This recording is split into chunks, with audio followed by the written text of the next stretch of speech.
स्वागत है। मेरे सामने Oppo Reno 13F है और आज मैं इसका अनबॉक्सिंग करूंगा, साथ ही डिवाइस और इसकी स्पेसिफिकेशंस पर एक त्वरित नज़र डालूंगा। तो मैं सीधे मुद्दे पर आता हूं। अब मैंने एक चाकू लिया था, लेकिन लगता है इसकी ज़रूरत नहीं पड़ेगी। मुझे ये चीज़ें देखना बहुत अच्छा लगता है और ये वास्तव में अपने उद्देश्य के अनुसार काम करती हैं, जो और भी बड़ी हैरानी की बात है। तो यहाँ हमें खुद फ़ोन मिलता है, या फिर फ़ोन नहीं बल्कि कागजात मिलते हैं। तो एक क्विक स्टार्ट गाइड, एक सिम इजेक्ट टूल और बस इतना ही है। अगला आपका फ़ोन।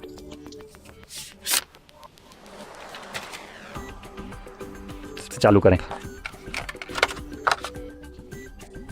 और फिर हमें केबल मिलती है। तो ये एक टाइप ए से टाइप सी केबल है और बस इतना ही। तो सच कहूँ तो डिब्बे में ज़्यादा कुछ नहीं है। अब इसे चालू होने से पहले इसके बिल्ड पर नज़र डालें तो हमारे पास एक किफ़ायती सा बिल्ड है जो दिखने में प्लास्टिक बॉडी जैसा लगता है और निश्चित रूप से प्लास्टिक फ्रेम है। ऊपर की तरफ हमारे पास 2 माइक्रोफोन हैं, फिर दाईं ओर वॉल्यूम रॉकर के साथ पावर बटन मिलता है। हालांकि ये फिंगरप्रिंट सेंसर नहीं है, जिससे मुझे लगता है कि फिंगरप्रिंट सेंसर डिस्प्ले के नीचे है।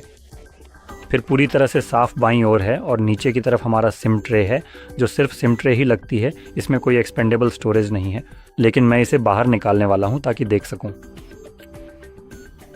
ओह नहीं, कोई बात नहीं, हमारे पास एक्सपेंडेबल स्टोरेज है, तो हम पीछे की तरफ या तो SD कार्ड या सिम कार्ड डाल सकते हैं। टाइप सी चार्जिंग पोर्ट और स्पीकर हैं। अब पीछे की तरफ हमारे पास ड्यूल कैमरा सेटअप है। असल में नहीं, देखने में तो ट्रिपल कैमरा सेटअप है। और चलिए अब असली स्पेसिफिकेशंस पर आते हैं। तो चलिए डिस्प्ले से शुरू करते हैं। यहाँ जो डिस्प्ले है वह 6.67 इंच की डिस्प्ले है, जिसका रेजोल्यूशन 1080 बाय 8 2400 रेजोल्यूशन है। ये एक एमोलेड डिस्प्ले है, जो कि हैरान करने वाली बात है। 120 हर्ट्ज रिफ्रेश रेट काफ़ी अच्छा है और लगभग 2000 निट्स की पीक ब्राइटनेस है। अब अगर हम पीछे के कैमरों की बात करें तो मुख्य camera 50 megapixel f1.8 aperture, 26 millimetre wide lens है और फिर हमारे पास 2 मेगापिक्सल का मैक्रो और 8 मेगापिक्सल का अल्ट्रा वाइड कैमरा है। अब इन कैमरों के साथ आप 4K में 30 फ्रेम्स तक वीडियो रिकॉर्ड कर सकते हैं और 1080p में आपको 60 फ्रेम्स मिलते हैं। साथ ही 120 फ्रेम्स की स्लो मोशन भी मिलती है। और फिर सामने की तरफ हमारे पास ज़बरदस्त 22 मेगापिक्सल का सेंसर है और इससे आप केवल 1080p 30 फ्रेम्स पर ही वीडियो रिकॉर्ड कर सकते हैं। अब आंतरिक हिस्सों की बात करें तो हमारे पास, अगर मैं इसे लिस्ट में ढूंढ पाऊँ तो कृपया थोड़ा धैर्य रखें।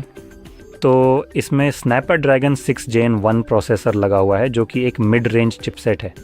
ये थोड़ा अजीब लग सकता है क्योंकि ये डिवाइस अभी अभी बाज़ार में लॉन्च हुआ है, यानी 4 जनवरी 2025 को, और इसमें सिर्फ स्नैपड्रैगन 6 Gen 1 ही है, जबकि उम्मीद थी कि इसमें कुछ और नया या बेहतर प्रोसेसर होगा। ये एक काफ़ी पुराना प्रोसेसर है, या कम से कम मुझे तो यही लगता है कि ये पुराना है। शायद मैं गलत भी हो सकता हूँ, लेकिन किसी भी हाल में ये वास्तव में एक लोअर एंड स्नैपड्रैगन प्रोसेसर भी है। तो ये बाज़ार में मौजूद कुछ अन्य डिवाइसेस जितना तेज़ बिल्कुल भी नहीं होगा।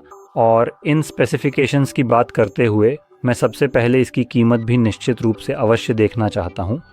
और इसकी कीमत जो लगभग 380 यूरो है, ऐसे प्रोसेसर के लिए वास्तव में काफ़ी ज़्यादा है। ये एक ऐसी कीमत है जो इस तरह के हार्डवेयर के लिए बिल्कुल भी उचित नहीं लगती। मैं वाकई में ये सुनिश्चित करना चाहता हूँ कि यह जानकारी पूरी तरह से सही और सटीक है, क्योंकि अगर ये सच है तो ओप्पो को वाकई में अपनी नीतियों और उत्पादों में सुधार करना चाहिए और उन्हें अपनी रणनीति पर गंभीरता से विचार करना होगा।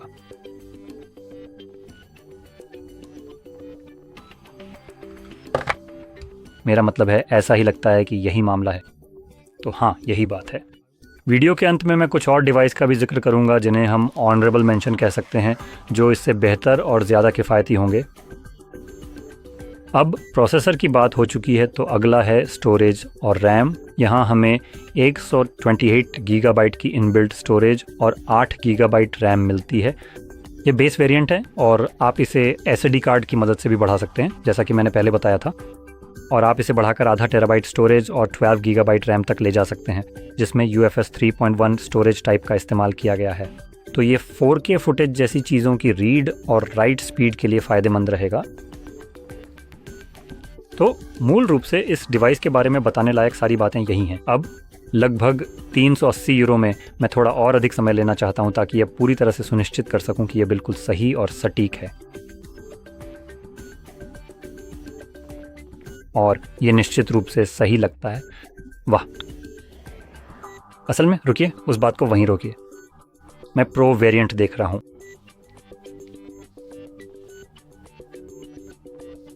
ठीक है, तो एफ वर्जन असल में देखा जाए तो ये वास्तव में $300 से थोड़ा कम है। ओ ज़रा मुझे देखने दो, 3 के छठे हिस्से का क्या होता है ये बताओ। लगभग 350। मुझे लगता है कि यही इसका लगभग अनुमानित दाम होगा। मैं इसे अपने देश पोलैंड की कीमत से कन्वर्ट कर रहा हूँ और उस कीमत में टैक्स पहले से ही शामिल है। यस, तो अगर आप इसे अमेरिका में ख़रीद रहे हैं उदाहरण के लिए, तो जाहिर है कि कीमत 350 से कम लगेगी क्योंकि उसमें टैक्स शामिल नहीं है। अब जैसा कि मैंने आपको पहले भी बताया था, मेरे पास इस डिवाइस के लिए एक बहुत ही बेहतर विकल्प है जो कि नथिंग फ़ोन यानी CM Phone 1 या नथिंग CM Phone 1 होगा, जो कि एक बहुत ही किफ़ायती और शानदार डिवाइस है।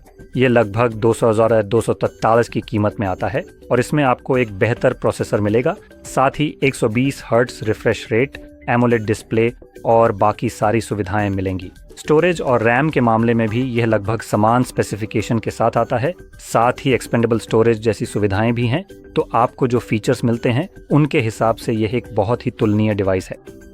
इसमें जो कमी और फ़ायदा है वो इस बात पर निर्भर करता है कि आप इसे किस नज़रिए से देखते हैं। इसकी बिल्ड क्वालिटी थोड़ी सस्ती है, लेकिन यह सस्ती बिल्ड जानबूझकर रखी गई है ताकि आप उदाहरण के लिए पीछे के स्क्रू खोलकर इसका बैक शेल पूरी तरह से हटा सकें और अगर वह ख़राब हो जाए तो उसे बदल सकें, या फिर अलग अलग रंगों के साथ इसे और भी आकर्षक बना सकें। ये एक बहुत ही शानदार चीज़ है जो नथिंग ने की है। तो जैसा कि मैंने कहा, यह डिवाइस के लिए शायद एक बेहतर विकल्प हो सकता है। अब जब यह सब स्पष्ट हो गया है तो उम्मीद है कि आपको यह वीडियो मददगार लगी होगी, और अगर ऐसा है तो लाइक और सब्सक्राइब करना ना भूलें, और देखने के लिए धन्यवाद।